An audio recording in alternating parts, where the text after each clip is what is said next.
Yo, yo, yo, welcome back to my channel, y'all. This is your boy James, and you're watching Watch Your Mouth Reviews, where I am here to give my honest review while trying to watch my mouth. Not gonna happen in this video, but that's all right. We all right. Joining me mobily is my co-host, my best friend in the whole wide world, Mrs. Best. Say what's up to the peoples. Hello, beautiful people. I'll be home soon, y'all. Yes. Hey, shout out to Shayna MCD. I love your channel. Gotta watch you. Watch your Married to Medicine recap. I'm on my way there, but thank you for joining us tonight. We really do appreciate you. Overall, we are here to do Belle Collective season 4, episode 6. And I'm saying it like this because this episode got on my nerves, and I cannot believe y'all are really about to make me defend Tampa right now. Really? This is what we doing, cast the Bell Collective. Y'all really finna have me defend Tampa? I mean, You knew it was coming, though. I mean, no, I didn't. No, I didn't. I whenever didn't know. Marie is like hell bent on a person or feels wrong, you have to expect that we're gonna have to defend whoever she's upset about because Marie simply does too much. She absolutely does, and that's the thing I don't like about Marie. Let me just be clear. Marie is so neck down dead that it just bothers me to my core that she has such a cognitive dissonance when it comes to the shit she puts out there. But when it comes to everybody else, oh, you need to hold this person accountable. You need to hold that person accountable. They always do this to me. Look at what Latrice did to me. And it was like, we're only here because you started with Latrice first. Oh, she irritates me. But anyways, that's not the order of the episode. Let's not go too far with it. So we pick up where we left off, which is where Glenn crashed Marie and Letitia's little what he called date, which I felt was so disrespectful. It was like, dude, come on. Like, we not gonna do this with you. I felt opposite. I don't feel like a husband can crash his wife's date. I don't feel that way, but that's the problem. I feel like she. I don't. Go ahead. I'll I felt like no. I felt like at the end of the day, we are having dinner. You supposed to be at work. You supposed to be on the boat rolling down the Mississippi River. What are you doing here at this dinner? okay. Crashing. Why you ain't I, at work? Like y'all, because let's not act like he could just go out and miss work and miss a whole 40 hours of paycheck and he could just make it up. No, that's not how this works. You need to be on the clock making the money because as you brought up, Mrs. Best, and you know what's funny? Yes, thank you, Shannon. Absolutely. That's exactly what that is. Like he was wrong and he crashed it trying to be funny. That's really what that was. But my whole thing is this. Mrs. Best brought up to me in text message that we never see Letitia and Glenn at their house in all the seasons that we have seen this show. Why haven't we? I mean, they had the Airbnb the first season. I get it. Y'all gonna bring that up. But we have not since then seen them at their house. So yes. Glenn, this ain't the time for you to take off from work because you worried about what Letitia over there doing.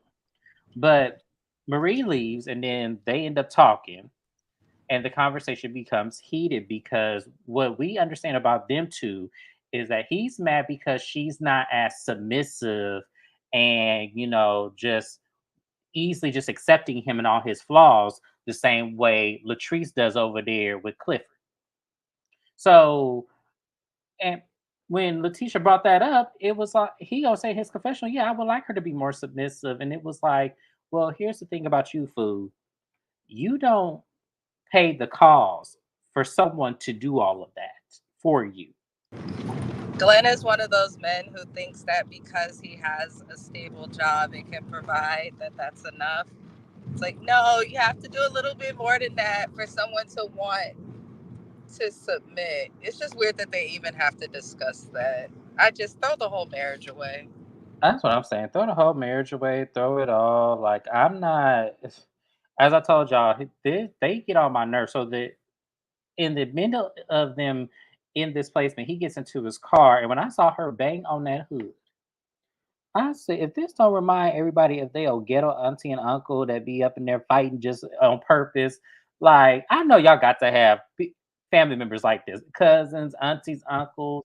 I'm I feel like she so wanted to good with do that. more than just bang on that car and thought about it as she was about to bang on the car. I feel like in the middle of hitting the car, she started thinking about her actions. Because I was like, why are y'all even that mad off of a pop up? It's like, I get it on one end, but then I'm just like, why is this so big of a deal that it caused the argument that led you to beat the hell out of your car? Like, come on now. That's what I'm saying. Like, but this is what we do here at Bell Collective. We act ignorant in all this and think that this is, what's supposed to give good TV. Ain't that right, Carlos? Moving on, y'all. So we see a scene with Marie and her daughter there at dance class. And I really like this scene with Marie. I like seeing her with her kids because directly, it is a positive uplifting when we see that. Now, I'm gonna say preferably with her daughter, I like to see it. When it comes to that son and them three babies, I'm not really all that with it, to be honest with y'all, because I feel a way about her, you know, taking full financial responsibility for those kids and doing all of that. I feel a certain type of way about that because I know my mother would do that. And I feel like that's becoming a stigma now where these kids are having kids and not being obligated to raise them. And I feel like that is such a cop out for these parents to really pick up all that slack like that. So when it comes to that, yeah, I'm not really with all that, but I like seeing her daughter.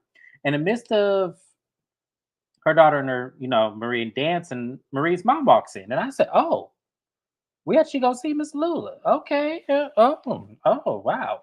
I was shocked to see her based on the conversation that Essie and Marie had. That seemed like that was never going to happen. But she walks in and you could see it on Marie's face. Marie was mad because, Mama sold that meat coat for $30 to get her some, And Marie had that look like, oh, wow. I'm just baffled because you showed up. And she was kissing on the grandbaby and everything. Um, what did you, as Miss Besta? She probably, guys, she's on the road, so sorry, she's not going to be here. But make sure you subscribe to my girl, Miss Shayna MCD. If anybody's new to my channel, has not subscribed to her, she also does these recaps as well. And I've put her link in there, so you guys make sure you go show her some love because overall, we trying to get it, y'all. These YouTube streets, there's room enough for all of us to eat. So make sure you guys subscribe to her. She is in the chat live with us. We thank her for being here because you know what?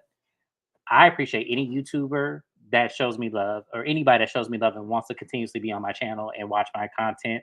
Thank you so much once again for I being like her here. recaps too. I had subscribed because James told me to. It will be worth it. I like to recap. Absolutely. She is phenomenal. One day, me and her, we will collab. I hope she open to that. Shannon, I hope you open to that because I would love to collab with you as well. So definitely, we'll talk about that later. But anyways, moving on from this because I told y'all this review was, I mean, this episode was nuts. It was boring. Cliff and Willie meet up, and what I get from this conversation, because this sounded like kids when I was hearing them. They were talking about Glenn and how he's so smitten under Cliff and they need to help him out and all this. And I was like, y'all is some grown ass men. If this man want to be taken advantage by this old ass man, that's on him. Right. Thank you. Say it I louder. was I was like, what the hell are we talking about? And I was shocked that JJ. I wasn't so much surprised that he said that, but Willie, I was like, really? The hell is wrong with y'all? Well, I couldn't have been the only one that felt like that. I was like, look, I don't like when Willie talks just because I feel like his he got the least interesting wife on the show. Let's call it what the hell it was. And the only thing, in the words of my great friend James Jackson, that was making her worth being on this show was that she was supposed to be and selling herself as a person who was going to get something going with Ferris Street. Nothing happened with the doggone street. They denied her proposal, and then she's being difficult with buying what property she can buy. So it's like, all right, now that that's done, I don't really care for Aikisha. I I never don't cared for dislike Aisha. her. Yeah. She's not interesting to watch. I don't dislike her, but I don't see it for Aisha. I'm sorry. I don't see it for Aisha. I wanted to, especially when I found out she was my favorite on Hell Date. I wanted to, but then I don't know. It just she just it's something about Aikisha that bothers me into a way of like disarray, where I feel like you have to always watch her because she's going to say something just like last episode. I'm gonna give you a prime example. Last episode when Marie called her out about Fair Street. Now remember, if y'all go back and watch episode one recap that I did, I had said I feel like Aikisha is bullshitting and I feel like she would not be able to get Fair Street up and running. And remember, I showed y'all the map where I said, hey, make sure y'all look at this. Look at all around us. It's still dilapidated. These buildings are still not up and running.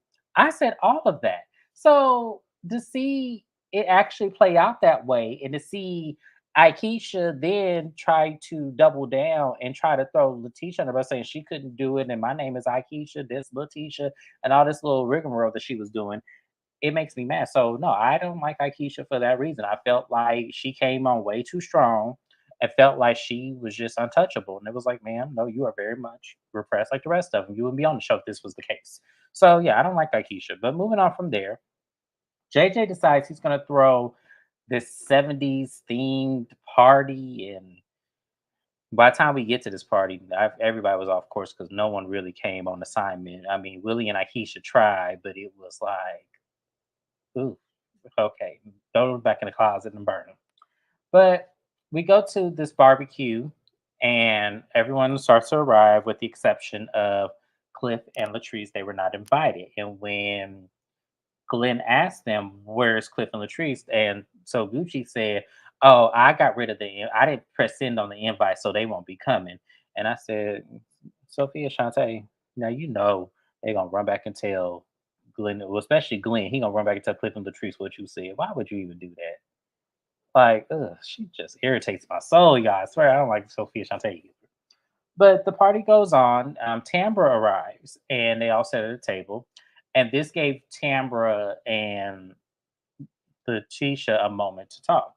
So Letitia and Tambra talk, and they basically were trying to come to some common ground of welcome back, Mrs. Best. I was talking about Tambra and Letitia, that they were finally at the party, JJ and Toguchi's party, and they pretty much talk about,